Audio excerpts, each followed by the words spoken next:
Hello students, आज के lecture में हम total probability and Bayes theorem की एक्सरसाइज देखेंगे। टोटल प्रोबेबिलिटी को रूल ऑफ एलिमिनेशन भी कहा जाता है। तो इसकी एक्सरसाइज के क्वेश्चंस हम आज देखेंगे।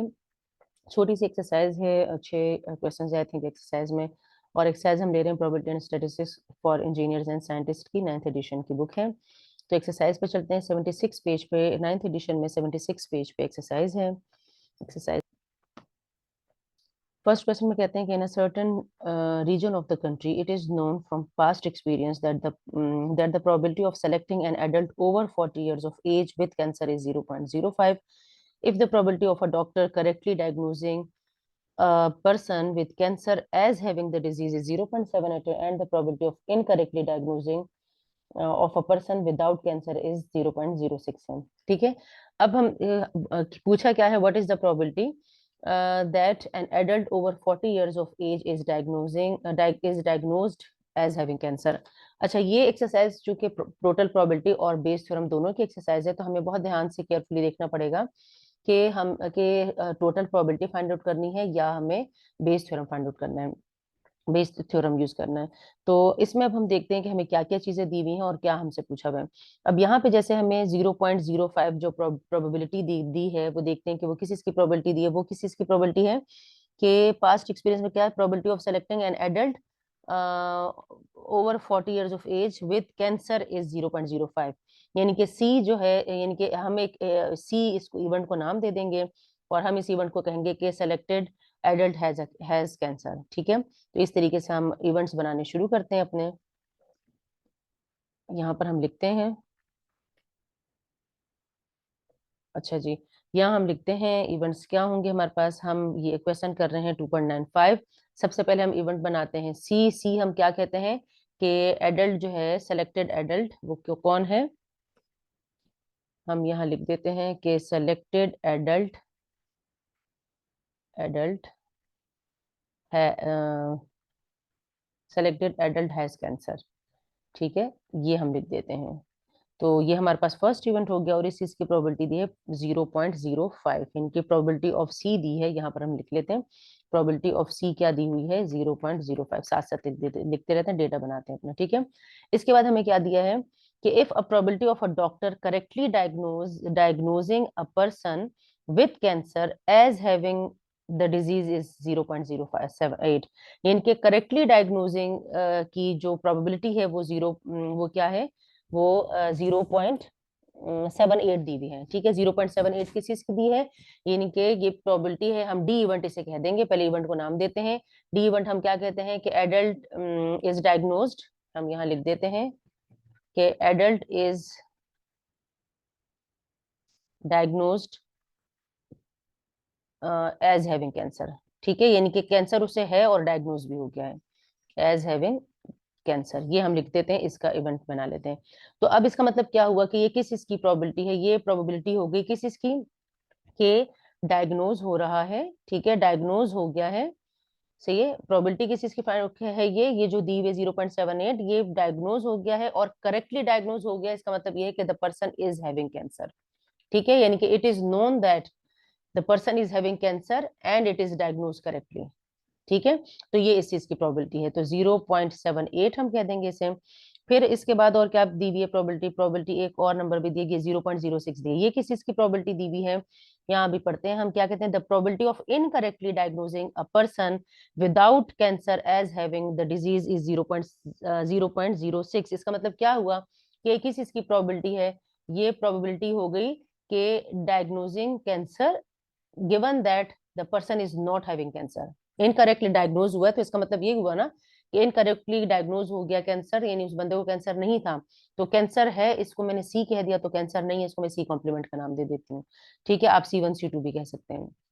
तो ये मेरे पास पार्टीशन हो गए सी और सी कॉम्प्लीमेंट। ठीक है, तो डी गिवन सी कॉम्प्लीमेंट की प्रोबेबिलिटी हो गई 0.06। ठीक है, इसके बाद हम देखते हैं कि अच्छा, जब हमें ये दो, मैं कह रहा हूँ कि ये दो पार्टीशंस हो गए सी और सी डैश, यानी कि हमारे पास एक सैंपल स्पेस है जिसमें हमारे पास कौन कौन से लोग हैं। यहाँ पर हम यहाँ पर इस तरह से पार्टीशन बना देते हैं, एक वो लोग हैं जिन्हें कैंसर नहीं है और कुछ वो लोग हैं जिन्हें कैंसर है। इस तरह से पार्टीशन बना लेते हैं, ठीक है। ये हमारे पास एक सैंपल स्पेस है। तो इस सैंपल स्पेस का सी जो है, प्रोबेबिलिटी ऑफ सी तो बताई भी है। तो अगर प्रोबेबिलिटी ऑफ सी 0.05 है तो प्रोबेबिलिटी ऑफ सी कॉम्प्लीमेंट क्या होगी, वो इसका ऑपोजिट होगी, वन माइनस 0.05 होगी, यानी कि 0.95 हो जाएगी, ठीक है। ये हमारे पास प्रोबेबिलिटीज आ गई सबकी। फाइंड आउट क्या करना है, what is the probability that an adult over 40 years of age is diagnosed as having cancer, यानी कि probability of D find out करनी है, diagnosed as having cancer find out करना है, यानी कि probability of D हमें find out करनी है। तो probability of D का क्या फॉर्मूला बनेगा, हमने पढ़े थे प्रीवियस उसमें लेक्चर में अपने, जिसमें हमने टोटल प्रोबेबिलिटी बताई थी। क्योंकि डी जो है, देखें डी किस में आ सकते हैं, डी इसमें से भी आ सकते हैं। डी एक ऐसा इवेंट है जो इसमें से किसी में भी आ सकता है। मैं यहाँ पर आपको ड्रॉ करके दिखाती हूँ। जैसे यहाँ पर मैं ले लेती हूँ कि इस तरह से, जैसे डी यहाँ पर एक इवेंट है इस तरह, ठीक है। अब वो यहाँ से भी हो सकता है, वो यहाँ से भी हो सकता है, दोनों में से कहीं से भी वो डी आ सकता है, ठीक है। तो अब हमें चूंकि नहीं पता कि कहाँ से आएगा, तो हम दोनों के साथ इंटरसेक्शन लेंगे, डी कहीं भी हो सकता है। क्योंकि कुछ लोग ऐसे हैं जिन्हें कैंसर है, उन्हें डायग्नोज कैंसर हो जाता है, सही डायग्नोज हो जाता है, और बहुत से ऐसे भी लोग हैं जिन्हें कैंसर नहीं है लेकिन उनके डायग्नोज गलत हो जाते हैं, इनकरेक्ट डायग्नोज हो जाता है, ठीक है। तो पार्टीशन के साथ हमारे पास, जब हमारे पास किसी एक ऐसा इवेंट दरमियान में आ जाता है जिसका इंटरसेक्शन हर पार्टीशन में आता है, तो इसका मतलब क्या होता है कि टोटल प्रोबेबिलिटी हमने यूज करनी है। यानी कि हमने क्या लेना है, ए इंटरसेक्शन सी भी लेना है। इसका कलर चेंज करते हैं। अच्छा, हमने क्या लेना है, हमने प्रोबेबिलिटी ऑफ डी है, सॉरी ए नहीं है, डी है यहाँ पर, यानी कि हमने probability of D intersection C भी लेना है, और plus probability of D intersection C complement भी लेना है, ठीक है। आपको याद होगा मैंने प्रीवियस लेक्चर में समिशन करके ये लिखा था, समिशन बी आई, सही, बी बी आर लिखा था, और यहाँ पर डी इंटरसेक्शन बी आई लिखा था, और यहाँ पर बी इंटरसेक्शन जो है वो ए लिखा था, ठीक है। और आई रन फ्रॉम 1 to के था। तो अब यहाँ पर हमने अलग अलग करके लिख लिया है, क्योंकि दो ही पार्टीशन थे यहाँ पे। अब फॉर्मूले के अकॉर्डिंगली मेरे पास क्या फॉर्मूला बनेगा, probability of C into probability of D given C, plus probability of C complement into probability of D given C complement. Values मेरे पास सारी हैं, इन सारी वैल्यूज को इसमें सब्स्टिट्यूट कर देंगे। कौन कौन सी वैल्यूज, प्रोबेबिलिटी ऑफ सी क्या है, 0.05 है, और probability of D given C जो है, ये सारी वैल्यूज मैंने लिखी हुई है यहाँ पर, 0.78 है, plus probability of C complement is 0.95, and probability of D given C is 0.06 है। तो इन सबको जब आप मल्टीप्लाई कर लेंगे तो 0.096 आ गई। ये इस बात की प्रोबेबिलिटी है कि पर्सन एक सेलेक्ट किया है और उसको कैंसर है, ठीक है। अब हम नेक्स्ट क्वेश्चन की तरफ चलते हैं। थोड़ी छोटी सी एक्सरसाइज है, थोड़े क्वेश्चन इस एक्सरसाइज में 2.96 एक्सरसाइज देखते हैं। इसमें क्या कहते हैं, ये कहते हैं कि पुलिस, अच्छा इसका कुछ हिस्सा नेक्स्ट पेज पर है, तो इसको थोड़ा सा इस तरह से स्क्रॉल डाउन कर लेते हैं ताकि हमें पूरा क्वेश्चन नजर आ जाए, ठीक है, इस तरह से, ऐसे।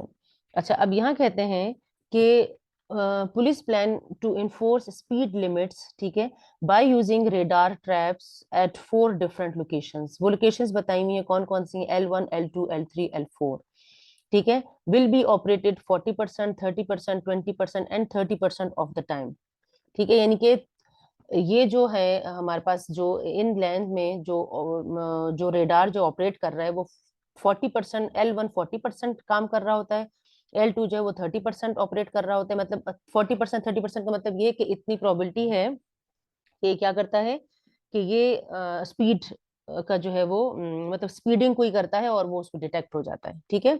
अच्छा, इसके बाद क्या कहते हैं कि if a person who is speeding, अच्छा आप लोग एक बात नोट करें, मैंने आप लोग से कहा था कि आपने पार्टीशन को कैसे पहचाने कि उन सबका सम जो है वो 100 के इक्वल आएगा अगर परसेंटेजेस में दिया, और अगर पॉइंट्स में दिया तो उन सबका सम 1 के इक्वल आना चाहिए। अब यहाँ परसेंटेजेस में दिए में 4 वैल्यू, लेकिन इन सबका सम देखें 1 के इक्वल नहीं है, तो इसका मतलब ये है, यहाँ से आपको समझ जाना चाहिए कि ये पार्टीशन नहीं है, ठीक है। अच्छा, फिर क्या कहते हैं कि if a person who is speeding on her way to work to work has probabilities of 0.2, 0.1, 0.5 and 0.2 respectively of passing through these locations। इन देखें, इन सबका सम 1 के इक्वल आ रहे हैं, पॉइंट्स में दिया हुआ और सम 1 के इक्वल आ रहे हैं, ये पार्टीशंस हैं, ठीक है। What is the probability that she will receive a speeding ticket, यानी कि उसको स्पीड ओवर स्पीडिंग पर जो है, जहाँ जिस तरह से हम जिसे चालान कहते हैं, ठीक है, तो स्पीडिंग टिकट उसे मिल जाएगा। तो इसे हम सॉल्व करते हैं। अभी हम देखते हैं कि इसमें हमारे पास हम आउटकम्स कौन कौन से हम कौन कौन से यहाँ पर बनाएंगे इवेंट्स, हम S1 कह देते हैं, स्पीडिंग के अकॉर्डिंगली मैंने S1 कह दिया है। S1 हम कह देते हैं कि पर्सन इज स्पीडिंग, हमें जो वैल्यूज स्टार्ट में दी हुई हैं, पर्सन इज स्पीडिंग, ठीक है। कहाँ कहाँ स्पीड कर रहे हैं, व्हेन, 4 लोकेशंस है ना, व्हेन पासेस थ्रू लैन 1, ठीक है। S2 में कह देती हूँ कि person is speeding when passes through L3, lane 2 sorry, ठीक है, लैन 2। इसी तरह से S3 कह दूंगी कि person is speeding when passes through lane 3, and S4 क्या है, when person is speeding when passes through L4, lane 4 से, ठीक है।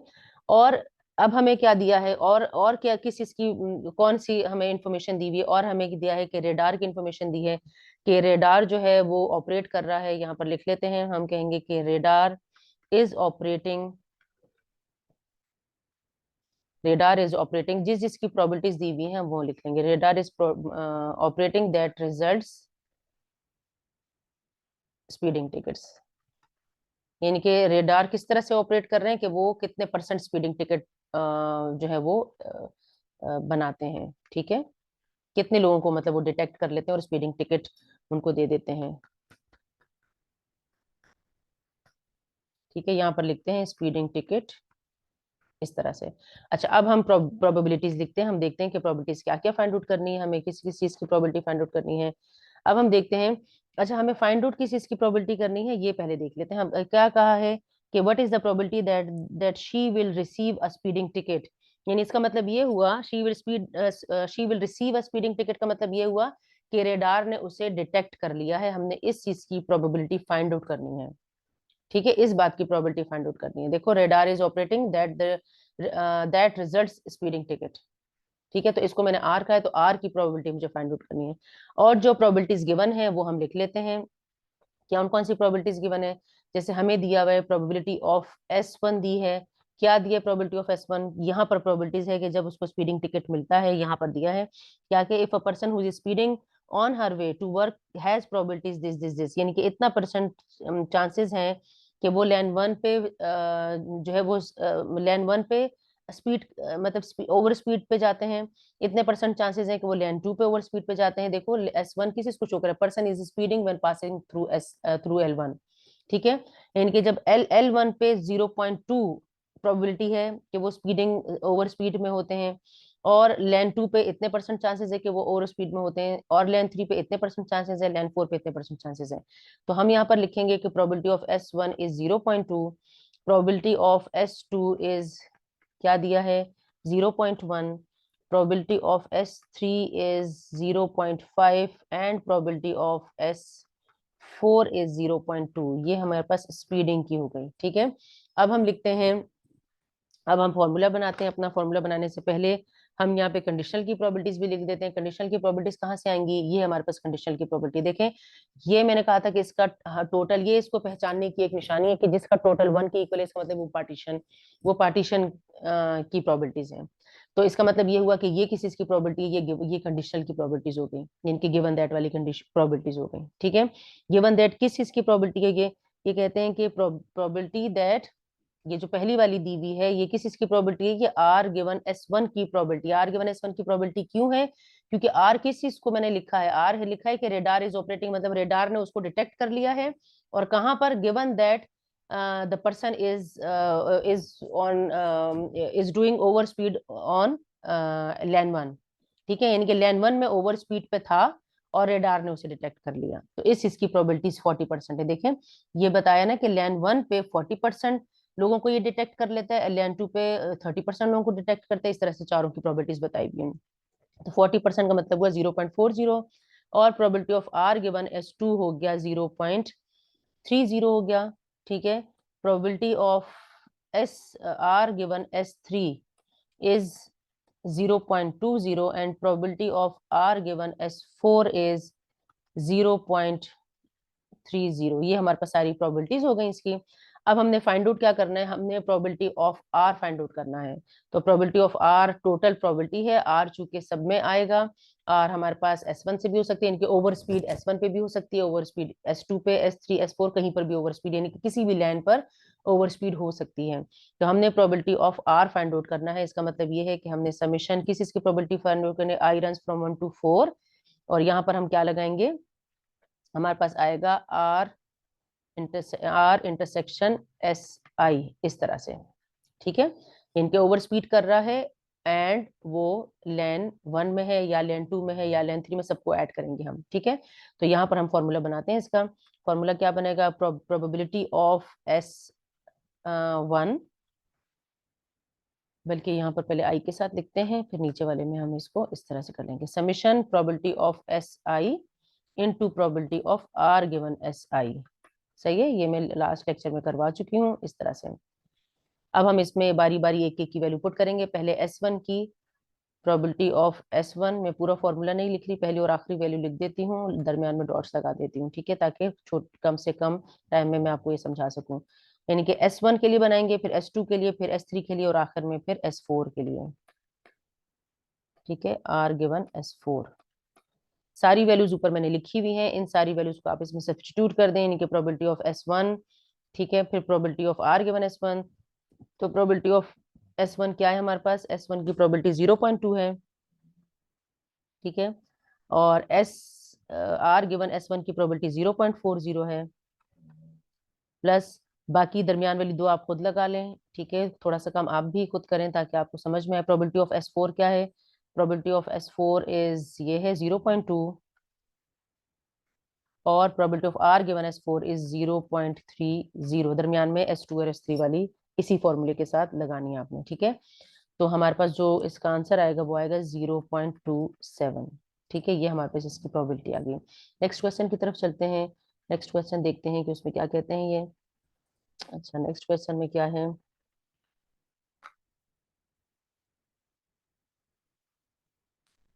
2.97 क्वेश्चन है।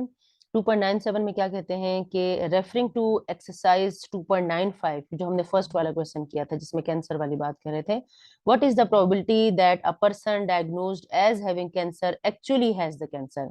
ठीक है, अब वहां पर हमसे क्या पूछा था, वहां पर हमें प्रोबेबिलिटी दैट के पर्सन को कैंसर डायग्नोज हो गया, इस चीज की प्रोबेबिलिटी पूछी थी। यहाँ पर पूछी है कि the person diagnosed as having cancer. ठीक है, यानी कि ये हमारे पास हो गई एंड कैंसर, और एक्चुअली हैज द डिजीज। ठीक है, यानी कि हमें किस चीज की प्रोबेबिलिटी अब हमें फाइंड आउट करनी है, हमें प्रोबेबिलिटी फाइंड आउट करनी है सी गिवन डी की प्रोबेबिलिटी फाइंड आउट करनी है। हम कर रहे हैं क्वेश्चन नंबर 2.97, हमें प्रोबेबिलिटी फाइंड आउट करनी है सी गिवन डी की। सी हमने क्या कहा था, the person is having cancer given that the person is diagnosed cancer as having, ऐसे मतलब करेक्टली डायग्नोज हो गया है। ठीक है, इस तरह से ये हमारे पास बन रहा है। देखें, the person diagnosed as having cancer actually has the cancer, यानी कि प्रोबेबिलिटी हमने फाइंड आउट करनी है एक्चुअली हैज द कैंसर की। कि एक्चुअली हैज द कैंसर जो है, the person diagnosed as having cancer actually has the cancer, तो probability of C given D हमारे पास हमने फाइंड आउट करना है। ठीक है, तो सी गिवन डी का मतलब क्या है, यानी कि हमने एक पार्टीशन की, कौन कौन सी पार्टीशन थी इसमें, सी पार्टीशन था और सी डैश पार्टीशन था, तो हमने सी और सी डैश की प्रोबेबिलिटी फाइंड आउट करनी है यहाँ पर। ठीक है, तो सी और सी डैश की प्रोबेबिलिटी हम यहाँ पर फाइंड आउट करेंगे, हम देखते हैं कि हमारे पास क्या आता है।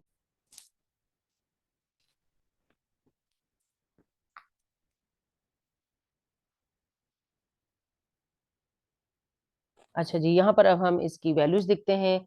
सी गिवन डी का मतलब क्या हुआ कि प्रोबेबिलिटी ऑफ, अगर हम बेस थ्योरम का फॉर्मूला देखें तो बेस थ्योरम का जो फॉर्मूला है वो क्या है, C intersection D divided by probability of D. इसको भी अगर हम देखें, अगर हम कंडीशनल का फॉर्मूला भी देखें तो सी गिवन डी, और यहाँ पर probability of C intersection D divided by probability of D लगेगा। ठीक है, अब यहाँ पर हमारे पास हम डी इंटरसेक्शन सी की प्रोबेबिलिटी पीछे हम फाइंड आउट कर चुके हैं। कहाँ से फाइंड आउट की थी, अभी जो हमने अभी फॉर्मूला जो हमने फर्स्ट क्वेश्चन का जो बनाया था, तो मैंने आपको बताया था कि उसमें डी इंटरसेक्शन सी और plus probability of D intersection C complement बन रहा था, तो इसकी प्रोबेबिलिटी आपने वहां से लेनी है। तो इसकी प्रोबेबिलिटी मेरे पास आई थी 0.039, और डिवाइडेड बाय 0.096, ठीक है, इस चीज की प्रोबेबिलिटी होगी। तो ये हमारे पास आ गया 0.40625। इसी तरह से ये वाला क्वेश्चन देखें 98, ये भी उसी उससे अगले क्वेश्चन को रेफर कर रहा है कि जो 96 क्वेश्चन है उसमें हम क्या पूछते हैं कि रिसीव्ड अ स्पीड टिकट, ठीक है, on her way to work, what is the probability that she passed through the radar trap location located at L2। यानी कि उसको स्पीडिंग टिकट मिला है और वो L2 से पास हो रही है, यानी कि प्रोबेबिलिटी अब हमने फाइंड आउट करनी है कि वो L2 से पास हो रही है और उसको स्पीडिंग टिकट मिला है। ऐसे L2 से पास हो रही है और उसको स्पीडिंग टिकट मिल गया है। इसको सही करके लिखते हैं, हमने L2 नहीं कहा था, हमने S2 कहा था, इसको नाम S2 कर दिया था इस तरीके से। यानी कि हमने प्रोबेबिलिटी फाइंड आउट करनी है S2, L2 नहीं कहा था, S2 कहा था हमने, ठीक है, S2, और given that she received a speeding ticket, ठीक है। प्रोबेबिलिटी हमने इस चीज की फाइंड आउट करनी है कि she received a speeding ticket, और यहाँ पर प्रोबेबिलिटी फाइंड आउट करनी थी कि एक्चुअली हैज द कैंसर। सही है।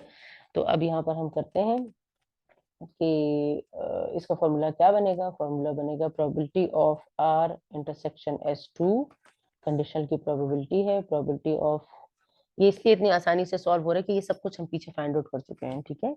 प्रोबेबिलिटी ऑफ R, तो क्या आएगा probability of R intersection D से क्या आएगा 0.03, और प्रोबेबिलिटी ऑफ R हम पीछे फाइंड आउट कर चुके हैं, इसकी प्रोबेबिलिटी अभी भी हमने पीछे, ये टोटल प्रोबेबिलिटी है ना, नीचे टोटल प्रोबेबिलिटी का फॉर्मूला लगता है, याद होगा ना आपको बेस थ्योरम के नीचे टोटल प्रोबेबिलिटी सब का सम लगता है जो टोटल प्रोबेबिलिटी कहलाता है। तो ये टोटल प्रोबेबिलिटी हम पीछे फाइंड आउट कर चुके हैं, ये भी टोटल प्रोबेबिलिटी पीछे फाइंड आउट कर चुके थे, तो इससे मैंने डायरेक्ट वैल्यूज यहाँ पर लगाई हैं 0.27। इसके लिए आप प्रीवियस क्वेश्चन को दोबारा से देख लें तो आपको समझ में आ जाएगा, ठीक है। इसका आंसर आ गया 1/9, आप पॉइंट्स में भी लिख सकते हैं।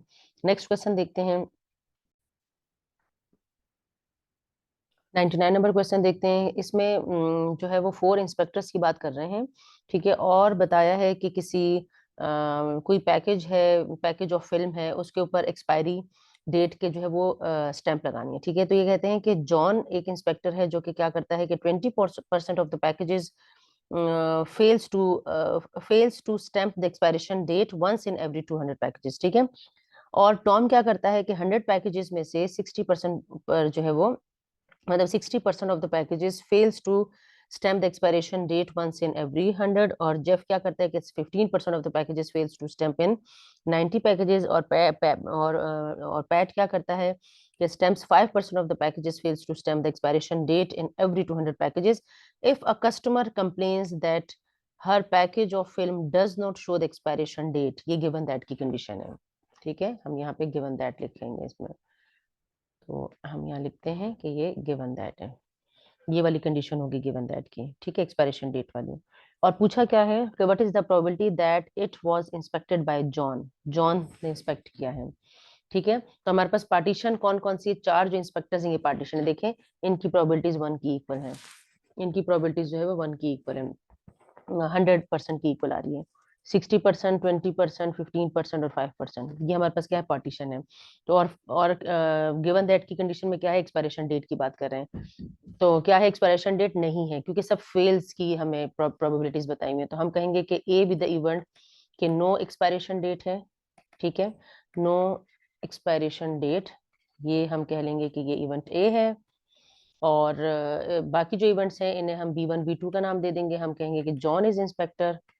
हमने ये फाइंड आउट करना है ना कि हम जो हमारे पास जो टिकट जो है वो किसी कस्टमर ने लिया है उस पर स्टैंप नहीं है, और इस बात की प्रोबेबिलिटी फाइंड आउट करने की वो जॉन ने है, तो हम इन सारे इवेंट्स को नाम देंगे। B2 क्या है, कौन इंस्पेक्टर है, दूसरा कौन है, टॉम, टॉम इज इंस्पेक्टर।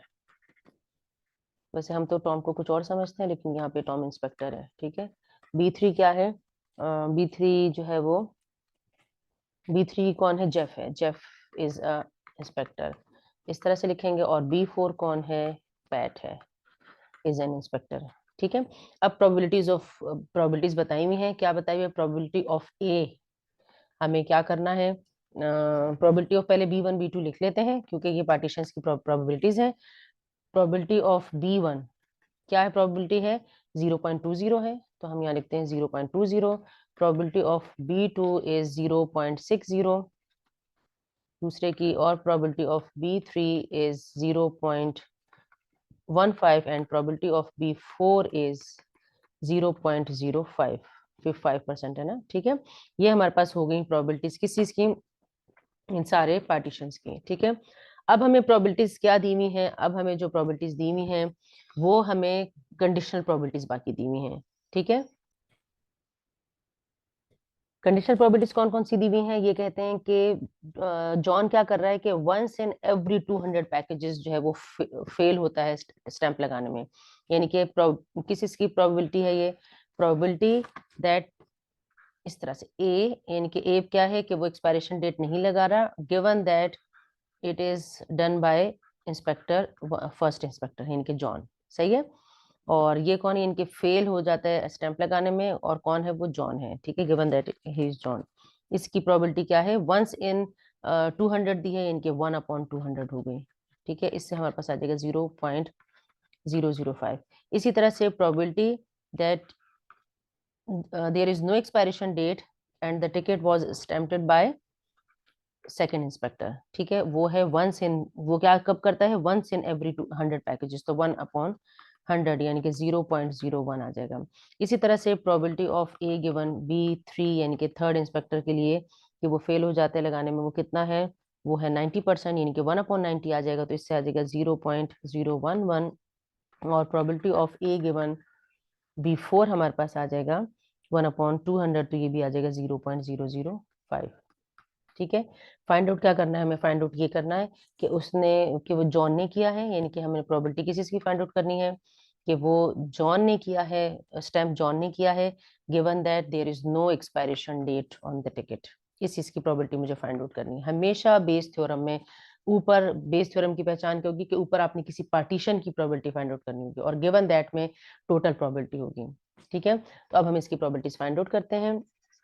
यहाँ पर हम अपने पास फॉर्मूला जनरेट करते हैं। सबसे पहले इसका फॉर्मूला जनरेट करने के लिए यहाँ पर हम इस तरह से लाइन लगाते हैं ताकि ये मिक्सअप ना हो जाए, ठीक है, इस तरह से। अच्छा, यहाँ पर अब हम लिखते हैं probability of B1 given A, ठीक है। B1 गिवन A किस तरीके से बनेगा ऊपर हमारे क्या, किस तरह से मैंने बताया था आसान तरीका, प्रोबेबिलिटी ऑफ, यहाँ पे क्या आएगा B1 इंटू प्रोबेबिलिटी ऑफ, इसी को उल्टा कर दें, A गिवन B1, और नीचे क्या आएगा, चारों के लिए आएगा। तो मैं एक लिख रही हूँ क्योंकि मैं पीछे कई बार ये फॉर्मूला लिख चुकी हूँ और अपने प्रीवियस लेक्चर में भी लिख चुकी हूँ। तो probability of B1 into probability of A given B1, फिर इसी तरह से यहाँ पे B2 के लिए, B3 के लिए, और आखिर में B4 के लिए probability of B4 into probability of A given B4, इस तरह से, ठीक है। तो हमारे पास क्या आ जाएगा, हम इसमें वैल्यूज पुट कर देंगे। प्रोबेबिलिटी ऑफ B1 क्या है, 0.20 है, 0.20, और यहाँ पर है 0. Probability of A given B1 is 0.005 divided by probability of B1 0.20 है, और ये है 0.005, प्लस दरमियान में आप B2 B3 के खुद लगा लें। B4 की क्या है, probability of B4 is 0.05 multiply by probability of A given B4, it is 0.005, ठीक है। इन सबको जब आप मल्टीप्लाई कर डिवाइड कर देंगे तो हमारे पास आ जाएगा 0.1124, यानी कि इस बात की प्रोबेबिलिटी कि टिकट पर जो है एक्सपायरी डेट नहीं थी और वो जॉन ने स्टैम्प किया था, तो इस बात की प्रोबेबिलिटी क्या है, 0.1124, ठीक है। अब नेक्स्ट क्वेश्चन देखते हैं। नेक्स्ट क्वेश्चन में क्या कहते हैं, ये एक रीजनल टेलीफोन कंपनी का डेटा हमें दिया हुआ है, और इससे हम देखते हैं ये एक टेबल की शक्ल में दिया हुआ है डेटा। इस तरह से हम टेबल को डायरेक्ट समझ लेते हैं, ये ठीक है, इस तरीके से हमें दिया है। अब यहाँ पे क्या कहते हैं कि ये कहते हैं कि प्रॉब्लम विद इलेक्ट्रिसिटी सप्लाइड जो है, 3 स्टेशन की बात कर रहे हैं, ए स्टेशन है, बी स्टेशन है, सी स्टेशन है, ठीक है। अब यहाँ पे कुछ एरर्स की बात कर रहे हैं, इनके problem with electricity supplied, A station पे 2 टाइम्स होता है, बी स्टेशन पे 1 बार, और सी स्टेशन पे 1 बार। इसी तरह से कंप्यूटर मेल फंक्शन ए स्टेशन पे जो है वो 4 टाइम्स, और इस तरह से बी और सी के ही बताए गए।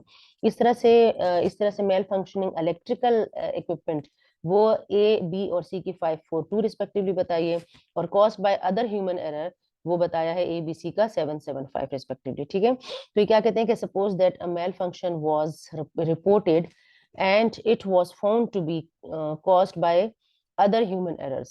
ठीक है, what is the probability that it came from station C?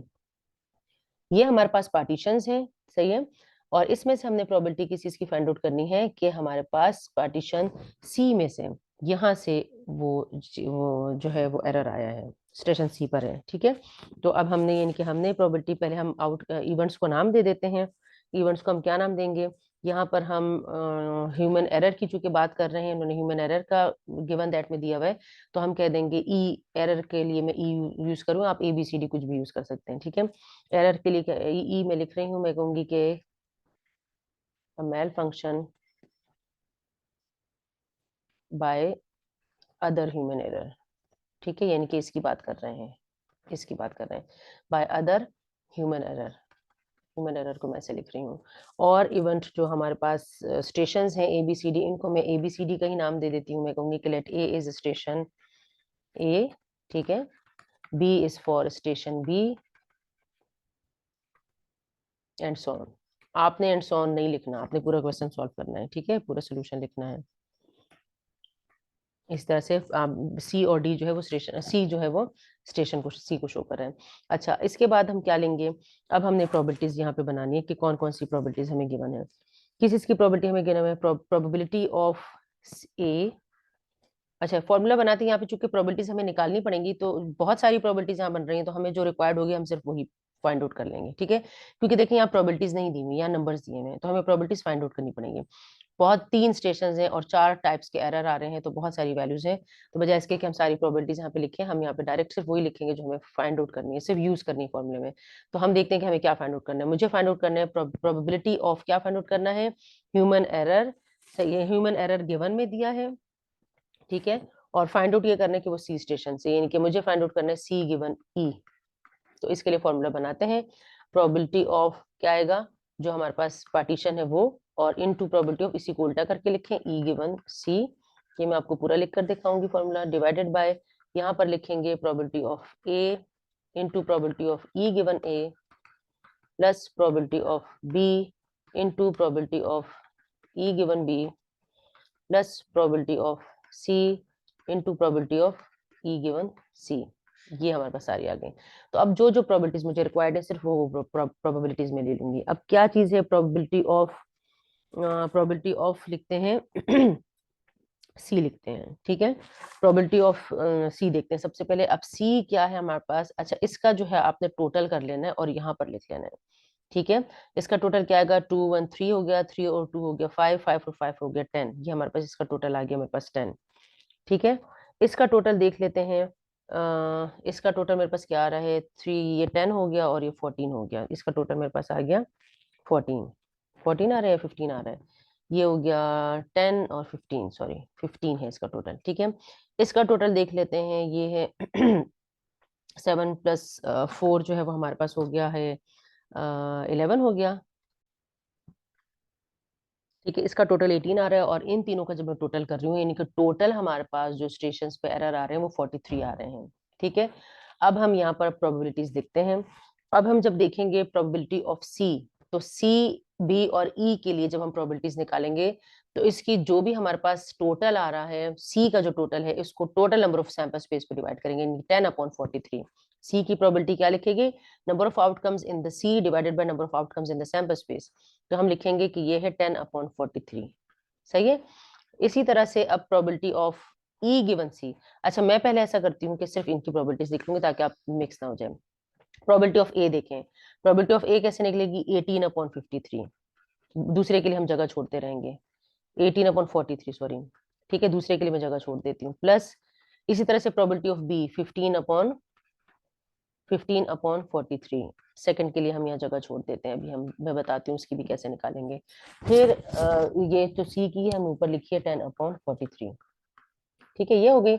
अब इसको देखें, ई गिवन सी का मतलब क्या हुआ कि हमने सी में से देखना है कि एरर जो है वो कितना, ह्यूमन एरर कितना है। ई हमने ह्यूमन एरर को कहा है।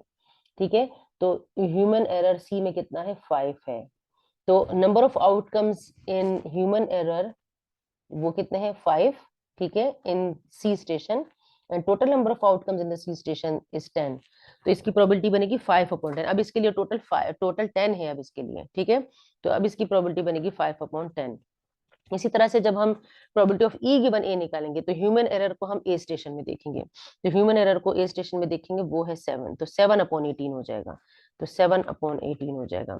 इसी तरह से ह्यूमन एरर इन बी, तो ह्यूमन एरर इन बी जो है वो 7 है, तो इसका भी 7 अपॉन क्या आ जाएगा, इसका टोटल 15 है, 7/15 आ जाएगा, और यहाँ पर इसके साथ यही वाला 5/10 ऊपर से आएगा, ये सी का ही है, ठीक है, तो यहाँ पर आ जाएगा 5/10।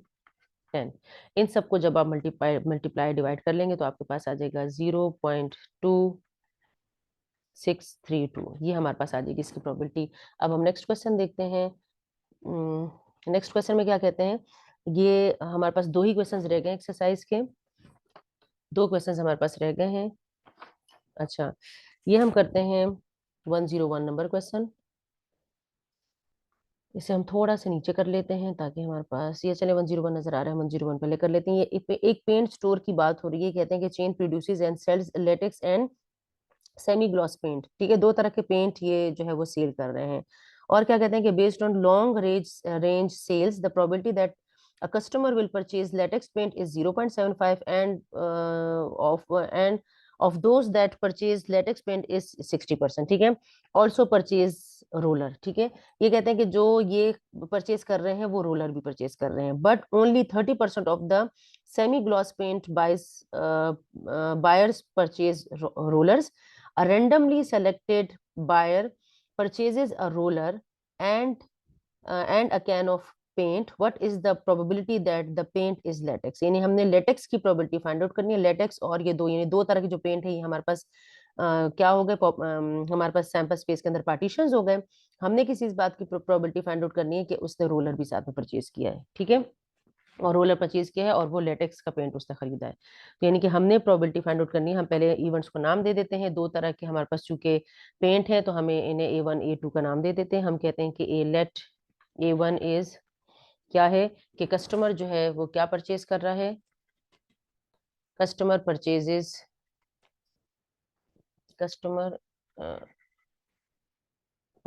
लेटेक्स पेंट, और बी ने A2 कह देते हैं, ये दो पार्टीशन हो गए, ठीक है, A2 कह देते हैं कि कस्टमर परचेजेस, कौन सा पेंट है दूसरा, सेमी ग्लॉस, ये है सेमी ग्लॉस, ठीक है, ये पेंट खरीद रहा है, और हम और क्या चीज बताई हुई, रोलर के परचेज करने की बताई हुई, तो उसे हम बी कह देते हैं। आप B1 B2 और A इस तरह से भी कर सकते हैं, जिस तरह से भी करना चाहें।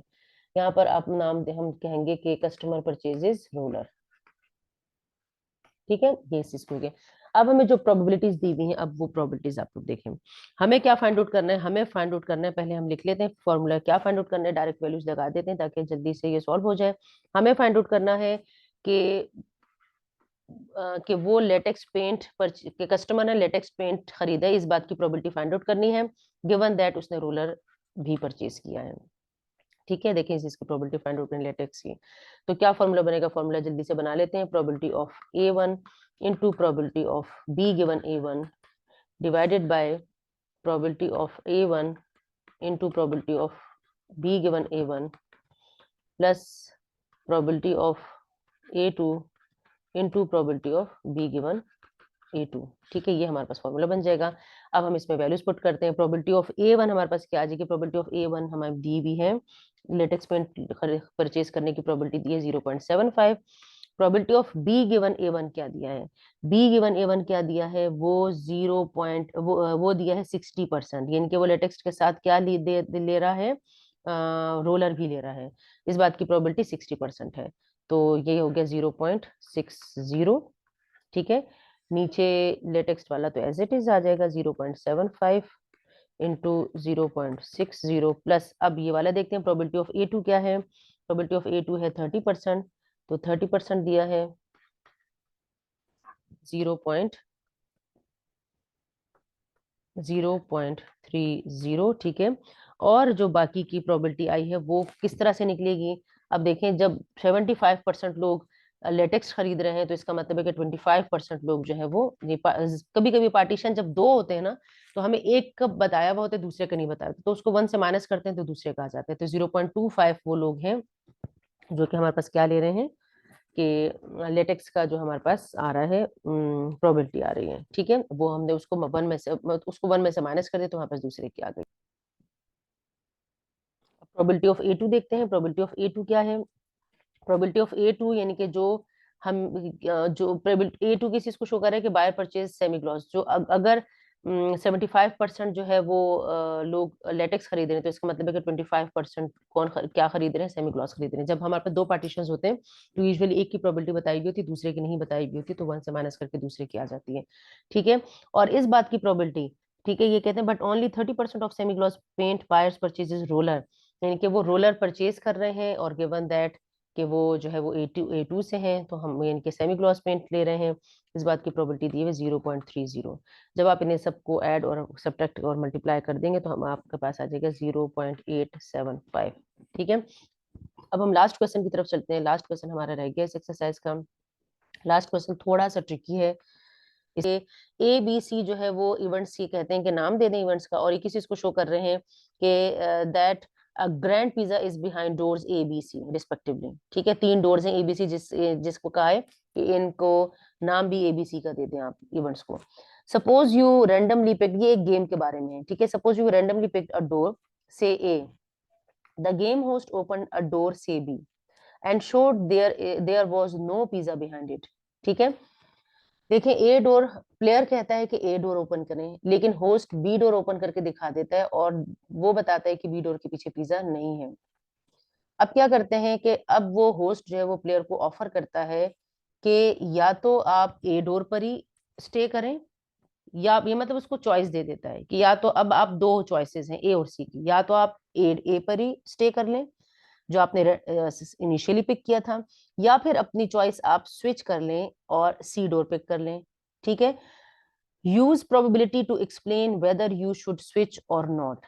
हमने इस बात की प्रोबेबिलिटी फाइंड आउट करनी है कि उसको ए पे रहना चाहिए या नहीं रहना चाहिए। अब इसकी प्रोबेबिलिटी हम कैसे फाइंड आउट करेंगे?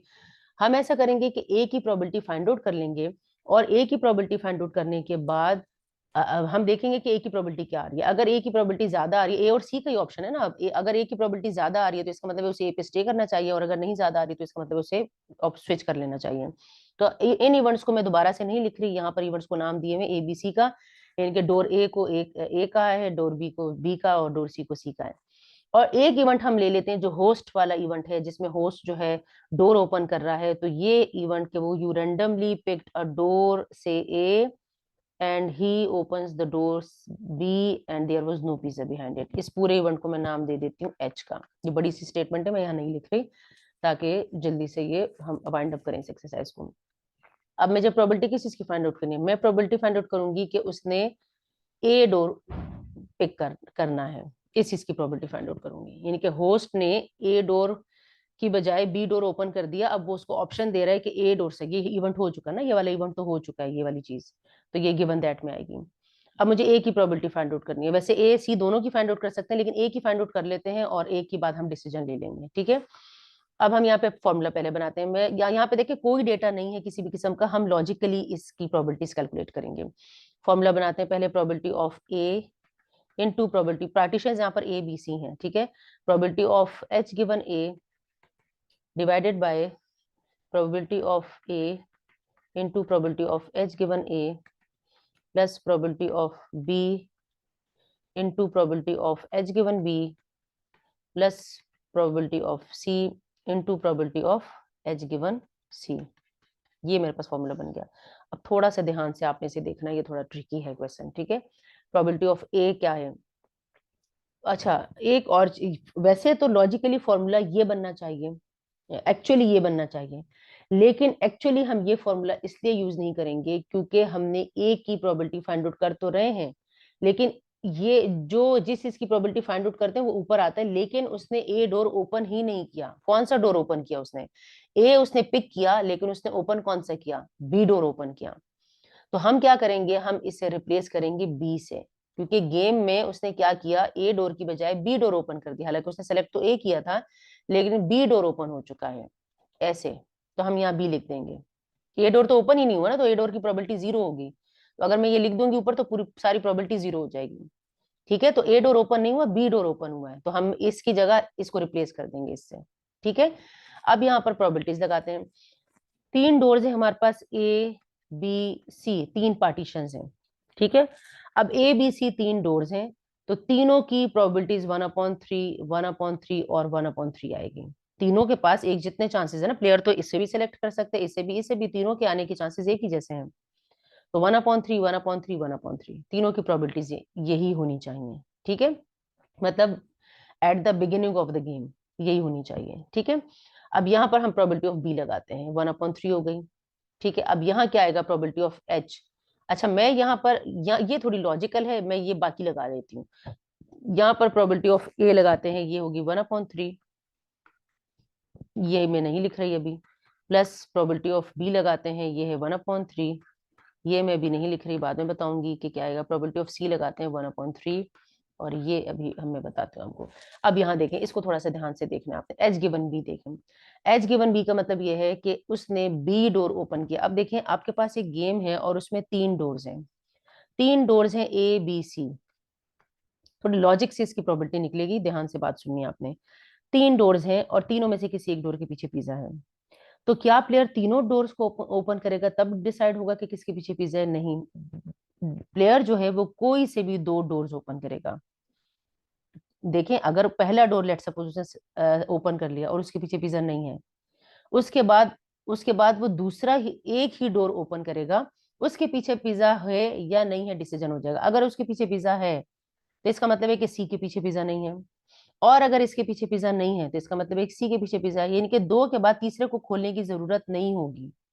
इसका मतलब एट अ टाइम जो है, दो ही, मतलब एक टाइम, मतलब प्लेयर जो है वो 2 ही टर्न्स लेगा, एक बार एक डोर खुलवाएगा और दूसरी बार दूसरा डोर खुलवाएगा, तीसरे डोर का डिसीजन खुद ब खुद हो जाएगा कि उसके पीछे पिज्जा है या नहीं है।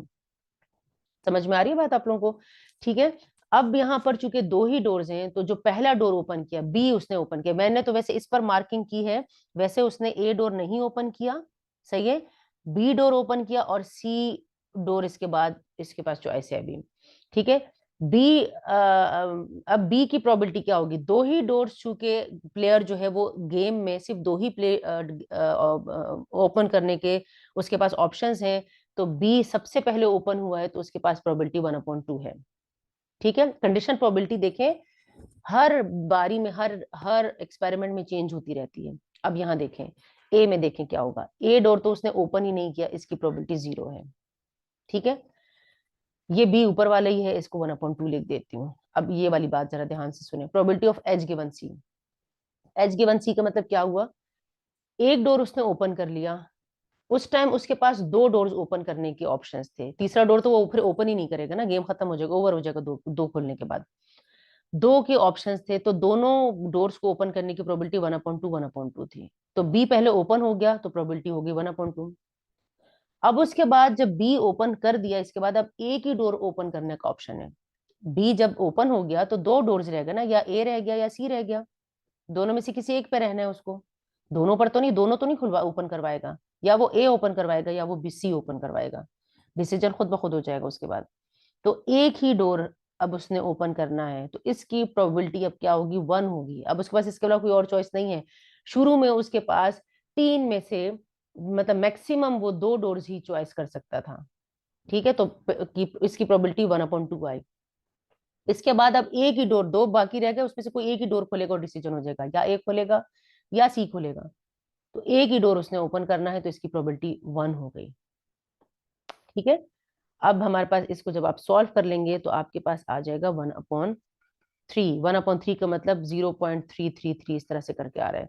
तो देखें, 50% प्रोबेबिलिटी भी नहीं है इसकी, तो इसका मतलब ये है कि उसे ए पे नहीं रहना चाहिए, उसे स्विच कर लेना चाहिए। ठीक है, अगर मोर देन 50% आती, इनके 50% से ज्यादा प्रोबेबिलिटी आ जाती, तो हम कहते हैं कि हाँ, चांसेस हैं कि ए के पीछे, ए उसको पिक कर लेना चाहिए। तो ए की प्रोबेबिलिटी 0.33 आई, तो हम कहेंगे कि उसे ए पे नहीं रहना चाहिए, उसे स्विच कर लेना चाहिए। ये थी एक्सरसाइज हमारी total probability and Bayes theorem की। ठीक है।